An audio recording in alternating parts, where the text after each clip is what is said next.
बिस्मिल्लाहिर्रहमानिर्रहीम। अस्सलाम वालेकुम। कैसे हैं आप लोग? उम्मीद है अल्लाह की ज़ात से आप लोग सब ठीक होंगे, खैरियत से होंगे। तो जनाब, आप लोगों को एक इत्तला देनी थी हम लोगों को कि हमने अपनी कल की वीडियो जो अभी अपलोड करी, तो पता नहीं उसमें ऐसी क्या प्रॉब्लम हो गई, बार बार हमारे जो कमेंट्स हैं वो ऑफ हो रहे हैं और हम उन्हें ऑन कर रहे हैं और वो दोबारा से ऑफ हुए जा रहे हैं। तो पता नहीं कौन सी ऐसी प्रॉब्लम है। इस वक्त हम लोगों को आपकी सपोर्ट की बेइंतहा जरूरत है। हो सकता है हम अपनी वीडियो जो है इसको दोबारा डिलीट करके दोबारा अपलोड करें, और आप लोगों ने अगर वॉच कर लिए तो दोबारा प्लीज उसको वॉच करें।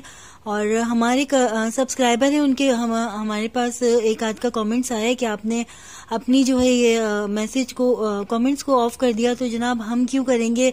आपके कमेंट्स ही तो हमारी जिंदगी, हमारे व्लॉग की जान है, और उनको पढ़कर ही तो हमें एक हौसला मिलता है और हम अपनी वीडियो को इम्प्रूव करते हैं और रोज आना की बुनियाद पे अपलोड करते हैं।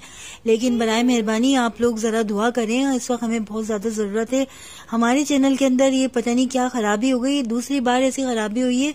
हो सकता है हम इसको डिलीट करें। आप प्लीज इसको दोबारा वॉच कीजिएगा और कमेंट्स कीजिएगा।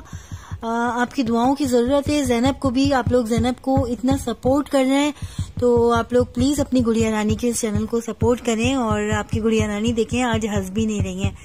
तो आपसे फिर मुलाकात होगी इंशाल्लाह। हम उस अपने चैनल पे काम कर रहे हैं और हो सकता है दोबारा वीडियो अपलोड करें। अल्लाह हाफिज।